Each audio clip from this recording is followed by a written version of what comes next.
Welcome everyone.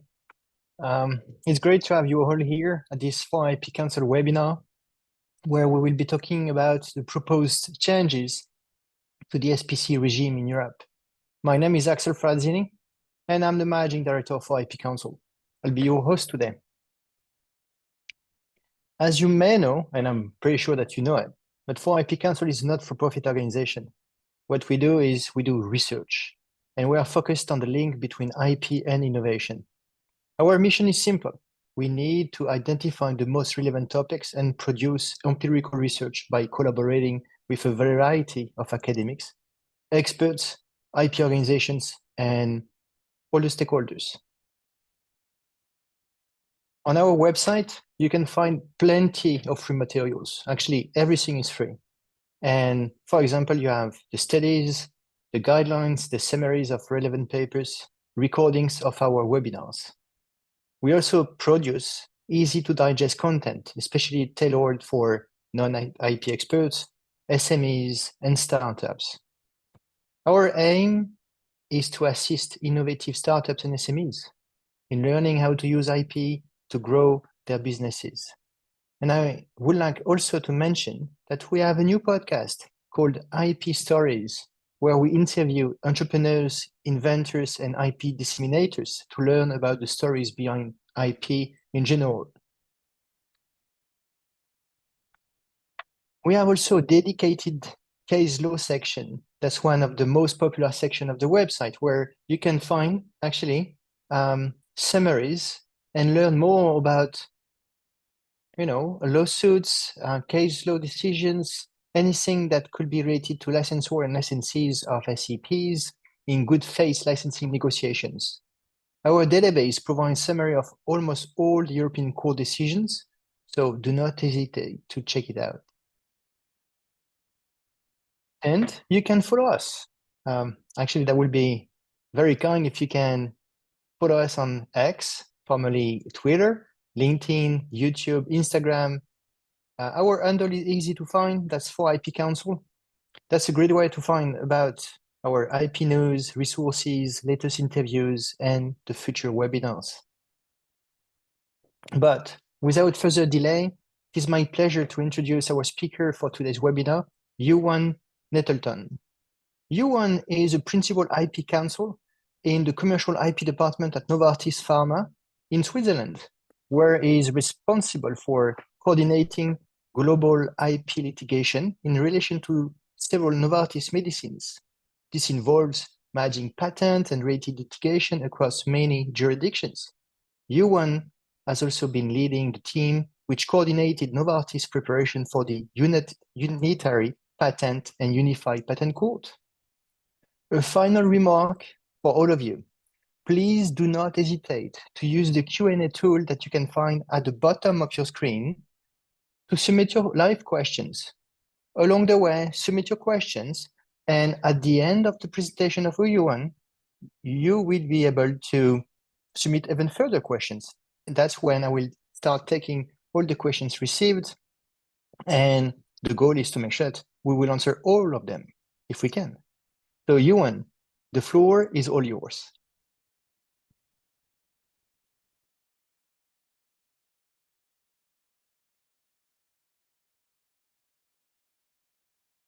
And you're muted. Cure that. Hopefully that's better and you can hear me well. It's a pleasure to be here today to speak to you about this really fascinating topic, and one that and I'm sure many in the audience have also been following, of the proposed changes to the SPC regime in Europe. I'm going to give you an overview of those to begin with, what's involved, and then we'll look at the two sort of central aspects really to the changes: this central application process, which is a big change potentially, and then also the proposed unitary SPC, which of course is coming on the back of the unitary patent coming in last June. And then I'll flag a few notable points that perhaps will spark a few additional questions. And I mean, just to say, to repeat perhaps what you mentioned, Axel, I understand the Q&A is the best way to add your questions as we go. So please pop them in there. We'll try and cover them all at the end. So let's get into the topic. This really just gives a flavour of what the whole package, at least as far as the SPCs are concerned, is about. So there are proposals for a unitary SPC, as I mentioned, and this is, of course, the complement to the unitary patent from last June. But there are also proposals to change the current SPC regulations that we have for medicinal products and plant protected products, and to make some changes there, which we'll talk about. Those proposals were announced back in April last year, and there are 4 different regulations involved. So 2 are new. They're creating the new unitary SPCs for, on the one hand, plant protected products, and then on the other hand, medicinal products. And then there's these recast regulations, which are, if you like, amended versions, of course, of the existing SPC regulations for plants on the one hand and medicinal products on the other. And I should say, you know, my presentation is really going to concentrate on medicinal products. I hold my hands up to say that I'm not an expert when it comes to the plant protected products, so we'll concentrate on medicines today. So feedback was already given as part of this consultation. The end date was back in September last year, and I understand the proposals are currently going through the European Parliament, so it's really very topical. The plenary sitting date, I understand, is coming up next month, towards the end of next month, 26th of February. So, you know, a lot of changes will be happening between now and then. So let's move on, and as I say, concentrating on medicines, now look at firstly the centralised SPC application process, which, as I mentioned, is one of the 2 sort of aspects, big aspects of this new proposed set of reforms. So the centralised application process will be done via the EU IPO. We'll come on to talk perhaps a bit more about that later. So that would be the body dealing with these applications. That's different, of course, to how things are with SPCs at the moment, where you go to the various different patent offices. And this new centralised process will be mandatory for all MAs that have been obtained via the centralised procedure. So if you get your MA as a CPMA, granted by the EMA, as opposed to one of the national types of procedures, national MAs, DCP, MRP, then, you know, the centralised ones will need to go via this centralised process, as long as we're talking about EP patents and getting an SPC on those. Now, for national SPC applications, you know, that won't be possible if you have a CPMA anymore. So now you'll have to, if you go via a centralised process in the EMA for your approval, and a lot of products, actually that's mandatory, for instance, all oncology products, then you will be using this new central SPC application process. Just to mention, of course, paediatric extensions, that's the 6 months at the end of the SPC term for as an additional incentive for paediatric studies. So that it will also be examined in the same way, the paediatric extension, through this central body for central procedure MA applications, whereas for national types of MA applications, it won't be. And to make life a bit easier, I put in this nice table, which really tries to summarize, you know, on the one hand, on the left column, you can see the different types of patent that you might have as your basic patent. And then on the top, the different types of SPC and procedures involved. And you can see for the EP with unitary effect, that's the new unitary patent, that will be going via, for instance, the new central type procedure for getting those patents. If you have a centralized MA, equally, you know, if you have a centralized MA and you have a European patent, you can see in the second column down, you would be going via, again, the central procedure. That would end up, of course, if it's not a unitary patent as the basic patent, but EP patents, you would end up with a bundle of SPCs, but they would be granted via this central procedure by the, you know, via the EU IPO. That's going to be different if you have the national MAs, as you can see, the right-hand column, for all of the different types of patents, then you're going to be dealing with the national patent offices, much like you do at the moment, if you've got a national approval. The last thing just to flag is that for national patents, so non-EP patents, but a French patent, for instance, from the French Patent Office, that is going to involve using, again, the national patent offices for SPC applications based on those national patents. Moving on to the next slide. The arrows are a bit faint in this slide. I apologize for that, and it is very busy. But this is to give you a flavor of the various steps involved and the timeframes, at least the ones that are specified in the proposals for this new central procedure for obtaining an SPC via the EU IPO. I won't go through it all. It's going from the top of the slide down to the bottom, albeit that's the appeal process, so it actually comes out more to the right-hand side. But essentially, starting at the top, you file your central application. That could be for either a bundle of SPCs based on an EP patent, or a unitary SPC if you choose that based on a unitary patent. There's then an option for third parties to file TPOs, third-party observations, on any issues perhaps they see with the SPC application. Then you get an examination by the EU IPO. We'll perhaps talk more about how that would work later, but it will then issue an opinion. That opinion can lead to opposition proceedings under the current proposal. This is an interesting aspect which doesn't appear in national patent offices, but is in these proposals, that you have a pre-grant opposition phase, which of course can lead to appeals and further steps. And it's only at the end of that process and any appeals that you would get to the actual grant of the SPC based on that opinion. So the EU IPO would either have a positive or a negative opinion, and that would be ultimately leading to either the grant in the case of positive opinion, or the refusal of the SPC on the basis of a negative opinion. And the grant is done by the EU IPO if we're talking about a unitary SPC, whereas of course it's the national patent offices which would do the granting of the bundles of national SPCs if we are talking about the EP patent being your basic patent, and you then get a bundle granted in the same sort of way, but with the national patent offices following the EU IPO opinion, whether it's negative or positive as to whether they grant or not.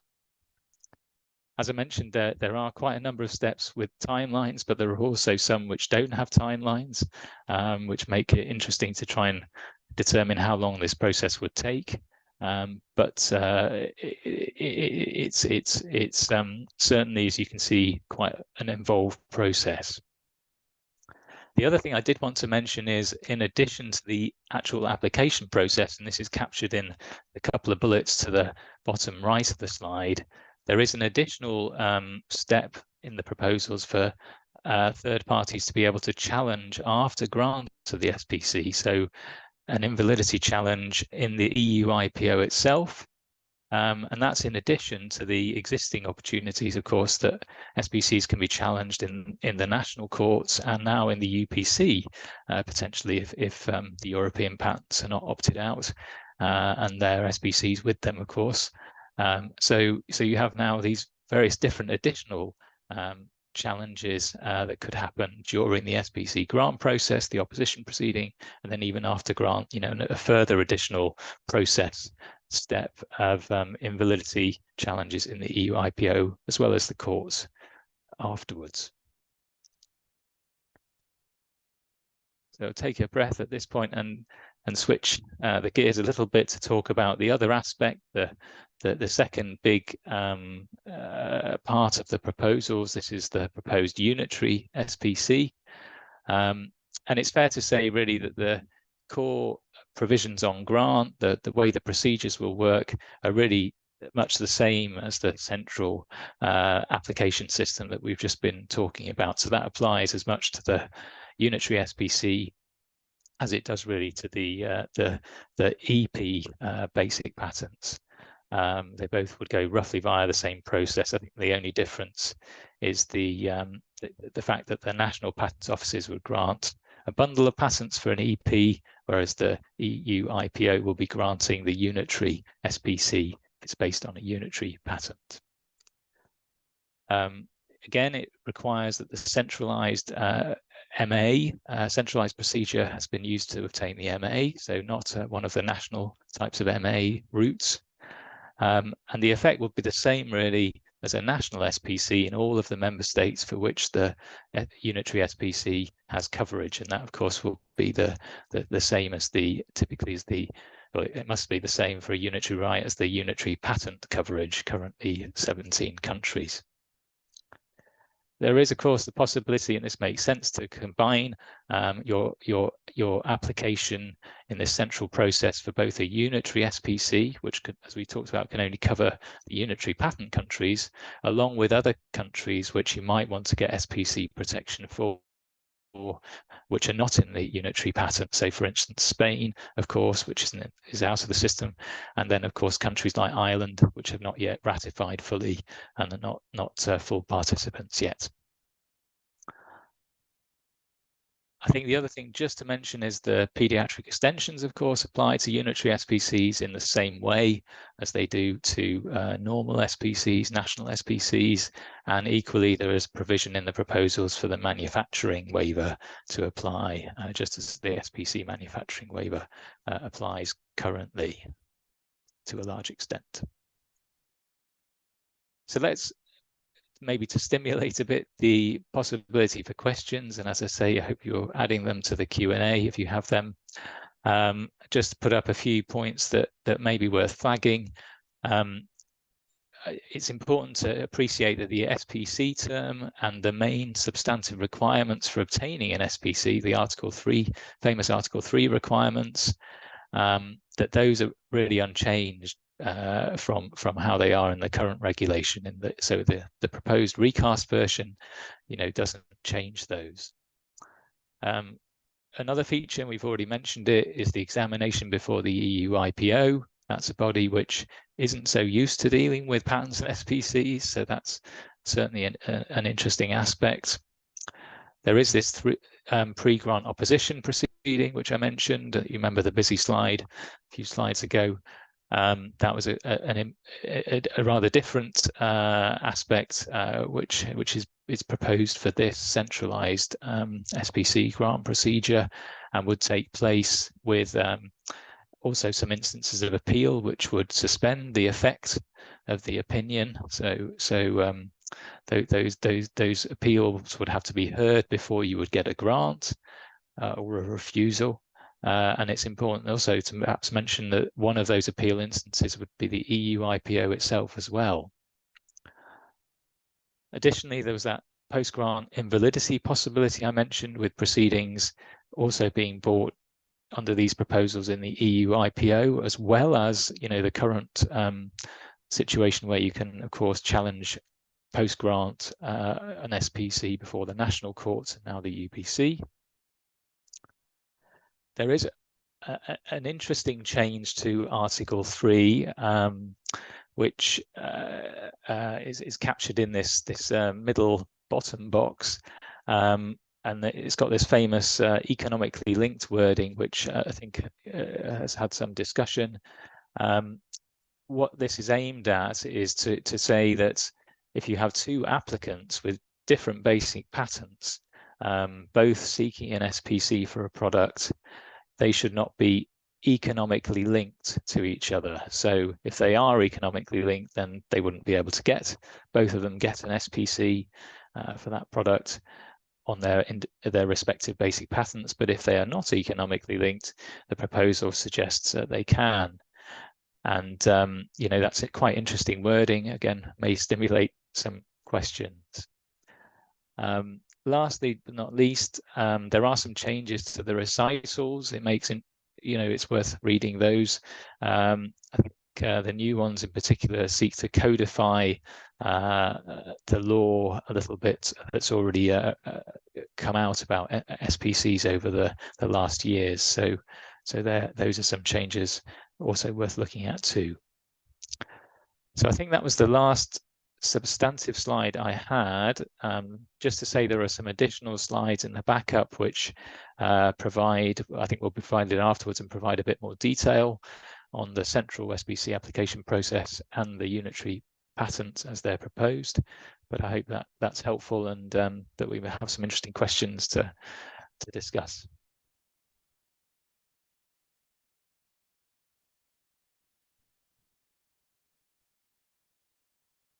Okay, thank you so much. I mean, that's a complicated topic, clearly. I have to say that I learned a lot, but let's get started with the most basic questions that we have received. So let's start with the most basic, okay? Before I want talking about the proposed reforms, what are your overall impressions of the proposed reforms?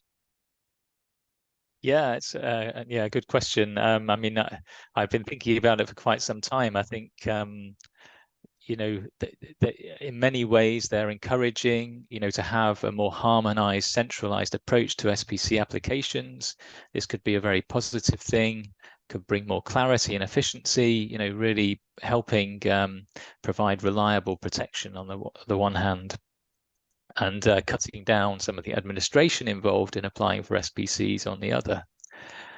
There's also, I think it's worth noting, a recognition that SPCs are a real vital innovation enabler because, you know, the proposals do maintain the current term of SPC protection. There's no changes to that. As I mentioned, up to maximum of 5 years, plus, of course, the pediatric extension possibility.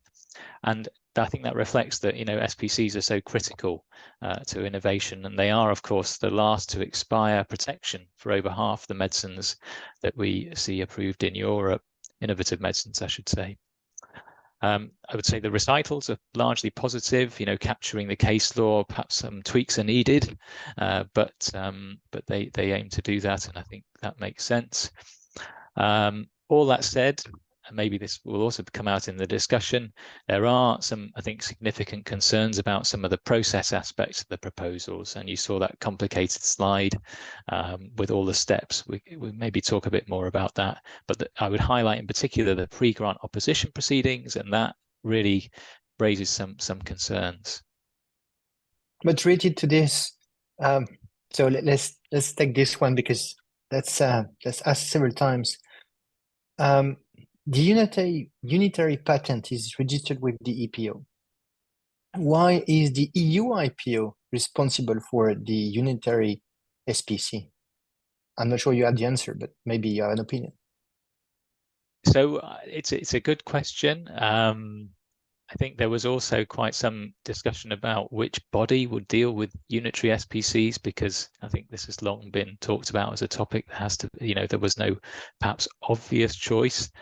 You could say the EPO is, of course, a different organization based on the European Patent Convention, and it has other countries involved, you know, in a way that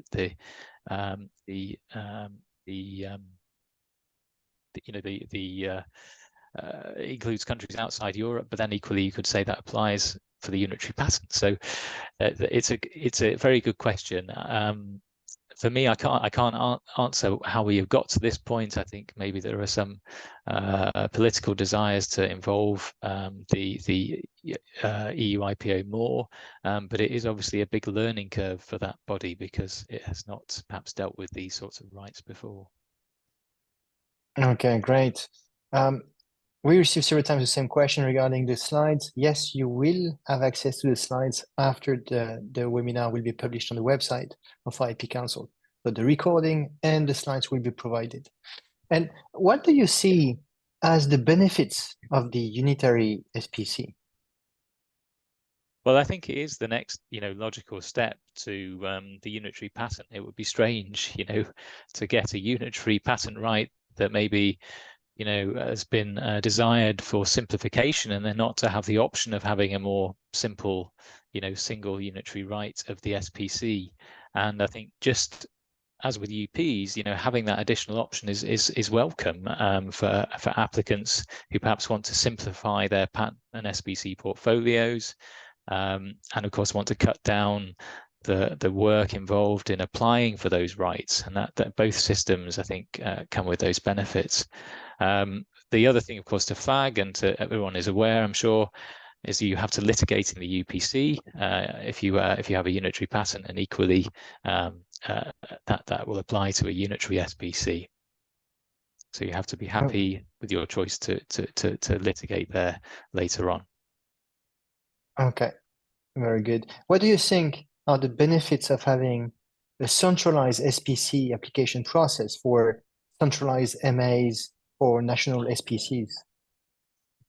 Well, I think, having a central body really, again, I touched on it perhaps in the first question, has the ability to bring more uniformity and reduce the complexity involved in this SPC application process, which currently goes across multiple countries, multiple IPOs, removing the need to file in each and every one of those and to handle all the processes and decisions as they come in. But I think in order to successfully deliver on that sort of promise, if you like, of this better process, the EU IPO will need to be able to provide reliable and, in particular, timely decisions on SPC applications. And in particular, I would flag that grant decisions of SPCs really must come before the underlying patent expires. So that, if you like, is the minimum, and we can talk more later perhaps about how the various process steps would affect that. But there's obviously some concerns about having particularly the pre-grant opposition proceeding, but some of the other timings in the process not really being clear. Okay. Another question that we just received earlier was, and I'm not sure I've seen the answer in your presentation. Will there need to be a need to check 3 registers, EU IPO, and the national register in the future? I mean, this is a good question. I would hope not. I think I've seen that question asked, and I, to be honest, I can't give you a concrete answer. I don't know how the time will pan out. But I mean, we already see, for instance, the EP register, including information on unitary patents and whether they are, at least links to take you quickly to the site to see whether the patent is opted out for, a EP patent. So I think, there are ways, I would hope technologically, even if there are 3 registers, they can somehow be joined together, and they can collaborate and ensure, the different bodies can ensure that information is easily retrievable. But I agree, it's a good question. I'm afraid I don't have a concrete answer at this stage. It's perhaps not clear. Okay, and could the proposed pre-grant opposition slow down the examination and make the new central examination process unworkable? So I could talk probably longer than we have this webinar about this point, but I think the big answer is yes, that seems to be a big risk to me, and this is one of the most worrying parts of the proposals. It's fair to say, to me at least, the need for that isn't really there. Most SPCs are not disputed on SPC, if you like, related aspects. Sometimes the basic patent underlying the SPC would get challenged, but it's rather unusual. It does happen sometimes, but it's rather unusual for the SPCs to be challenged on SPC grounds. So having a opposition process, to look at those aspects is perhaps unnecessary for that reason. I would also say, that the challenges that can happen after SPC grant before the national courts and also now the UPC, those provide sufficient opportunity to challenge. and having these additional steps, particularly the pre-grant opposition, just prolongs the uncertainty over whether the SPC will get granted, whether it's valid, and you won't know until much later. But the really critical aspect, and we touched on it earlier, is making sure that your SPC grant decision is obtained before the patent underlying the SPC expires. You want to have the SPC following on from the patent term. You don't want to have a gap in the protection, and that is the real risk here. Because we saw there are up to 3 instances of appeal, each one of those suspending the proceedings on the examination, if you like, of the SPC until those appeals are finished. So given the questions also over the timeframes of this procedure, I think there's a real risk that the SPC might not be decided, the SPC application might not be decided when your basic patent expires. And I would just add, there are other countries which have patent term extensions. Neither the US nor Japan have any pre-grant opposition proceedings. There are pre-grant proceedings in Australia, but there at least that's mitigated a bit by having the ability to file an infringement action based on a pending patent term extension. So, that's a difference there that perhaps we wouldn't have in Europe. And when it comes to patents, those sorts of pre-grant oppositions, I think, were considered when the European Patent Convention was first being created, and they were rejected simply because they would cause too much delay. And that's something that perhaps you see also with pre-grant oppositions in places like India, for example. So it is a big worry, and I think it could indeed cause delay. That's the short answer. Okay, and maybe another worry is related to this question. What do you think about the proposed inclusion of the option to bring invalidity actions before the EU IPO? And I would add, where do you believe, how actually the EU IPO will be able to find the expertise required for this? Very good questions. I think taking the first of those points, for me, there is already, the availability of specialized courts, not least the most recently created one, the Unified Patent Court, which have skilled judges who deal with patents and SPCs and are available to handle post-grant challenges to SPCs. And that's also the case, of course, before the national courts. If you have an SPC and an underlying patent that's opted out, you can still go to the national courts, many of which have specialized patents courts to get your invalidity challenge. So for me, it's not really needed to have another option before the EU IPO. It could lead to diverging decisions, timelines that are not aligned, again, more uncertainty over the validity for a longer period of time. Coming back to the second question, where does the EU IPO get its expertise? That's a very good one. For the proposals for the examination process, involve, I think, the EU IPO taking one of their own staff and then having them in a panel with 2 examiners taken from patent offices, national patent offices. And that is then drawing in at least some experience from the national patent offices. I would note that the proposals, at least for the examination part, would allow, at least the initial proposals were going to allow one examiner to be employed by a national patent office which doesn't do substantive examination. And that is a worry, because you want to have the people who are brought in as the experts from the national patent offices to at least be in countries where patents are substantively examined, and likewise, SPCs, and not just granted on the paperwork. So for me, I think there are some questions over that. But hopefully the involvement of national patent offices which do substantive examination would help at least. Thank you. A more detailed, maybe more technical question is, what are the implications of the proposed addition of the economically linked test to the SPC requirements in Article 3? Yes, it is quite a technical and challenging question. I mean, this is this test that I tried to describe earlier, where if you have two different basic patent holders and they both want to get an SPC for the same product, the requirement in the proposals is that they can only do that if they're not economically linked. And I think there are some other little aspects that maybe can bring in, but there are some question marks over, in particular, what economically linked means. It's not really, and I'm a lawyer principally in my background, it's not really a sort of legal term that's well known, and not like talking about, for instance, different undertakings, which people tend to know, or talking about one company having control over another company.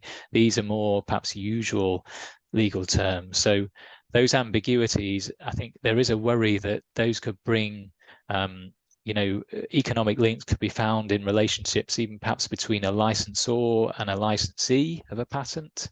And then you could be capturing relationships like development projects that biopharmaceutical companies have with, say, a university or another research institution. And that would then prevent, on the one hand, a pharma company and on the other hand, the research institution both obtaining potentially SPCs. So I don't think that would really be the intention here, but that's perhaps the concern over the ambiguity of the wording. Two other things just to say, the provision, I think, at least the initial proposal, only referred to them both having pending applications. And I think for me, there's no reason why one can't already have a granted SPC and the other one then apply for an SPC. So why both of those holders have to have pending SPCs, it doesn't, for me, seem to be logical. I think it should be pending or granted. And then last, it's also not very clear when this economic link is assessed. And you can imagine a situation where, for instance, two companies completely independent of each other are working perhaps on a product, and each has a basic patent, wants to seek an SPC, and then they do so. And then later, perhaps that one company acquires the other company, then they clearly are economically linked. And does it mean that those SPCs are now invalid? So I think there needs to be a time frame or a time point specified in the provision to say when this is assessed. And I think the obvious point was probably when the SPC applications are filed. And do you think that this new proposed system will be cheaper for society than the current way of proceeding? That's again a tricky one. When you say society, you're sort of moving a bit away from the users of the. I don't know if it's clear from the question, but starting cases before several national courts with different legal results. Right. I mean, I think it's not helpful to have that situation. Everyone tends to want clarity one way or another, and of course, having several different proceedings will inevitably be more costly. On the one hand, for the applicant or owner of the SPC, and also more, if you like, creating more uncertainty for the public and the third parties who may be interested in whether the SPC is valid or granted. So overall, I think it's not very helpful for either of them to have so many layers involved. If you have these additional, on the one hand, pre-grant opposition, on the other hand, additional layers to challenge validity after grant. And would it be possible to file a national SPC and a unified SPC in parallel for the same product? So the national SPCs could only be for countries that are not covered by the unitary SPC. So you can't, I mean, it's very clear, I think, in the proposals, you can't have double SPC protection for a country. If you have a unitary SPC, at least, as part of we're talking about the same basic patent, I assume. We're talking about that, not this situation where you have different holders, like we mentioned for economically linked, but same basic patent, you would get a unitary SPC for the countries that the unitary patent covers, and you could get national SPCs for the other countries in Europe that you're interested in, but you couldn't get for the same countries that are covered by the unitary SPC. Okay, and what is the sort of time frame that you would expect to see from making an application for an SPC to grant by the EU IPO in the new centralized system? So I think that is very difficult to say. I mean, some colleagues helped me put together this slide with the complicated process you saw. There were some timeframes in there, but many of those steps are not specified. And I think, of course, it will vary greatly if those provisions on opposition, pre-grant opposition are included. Then it really depends whether that happens, whether there are many appeals, up to 3 appeals, as we mentioned. So it's very difficult to say. And as I mentioned, the critical thing is that the SPC decision comes before the basic patent underlying the SPC expires to avoid this sort of gap in protection. Because, of course, that could be potentially perhaps even to look at it negatively, abused in some way if appeals are filed simply to try and stop the SPC granting in time, and that's not helpful really for anyone. Very good. So I know that you don't have a crystal ball, but this one is a bit tricky. Will these proposals lead to any harmonization of decisions on SPCs or simply cause more divergence, in your opinion? So again, it is difficult without the crystal ball, but I think with so many different bodies, at least in the current proposal, involved, it's likely there will be some more divergence if you really have additional invalidity challenges after grants in the EU IPO, plus some possibility, of course, which may be used even in parallel in the national courts and the UPC. Then you have more bodies making decisions, and that just by virtue of the numbers suggests you could get more divergence. So hopefully, if those changes were removed and we had a more straightforward procedure without the pre-grant opposition, ideally also without the invalidity challenge in the EU IPO, as well as the more specialized national courts and the UPC, then you would have a more straightforward system without perhaps the likelihood of divergence. Okay. And are there any changes to the SPC manufacturing and stockpiling waiver?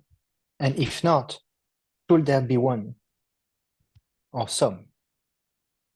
Good question. I mean, before getting into that specifically, I would, from my own perspective, want to step back a bit and say, the manufacturing waiver really is just one of quite a number of recent legislative initiatives that have really consistently and systematically eroded, or at least are aimed at potentially eroding or look to be eroding in the future, intellectual property rights in the EU.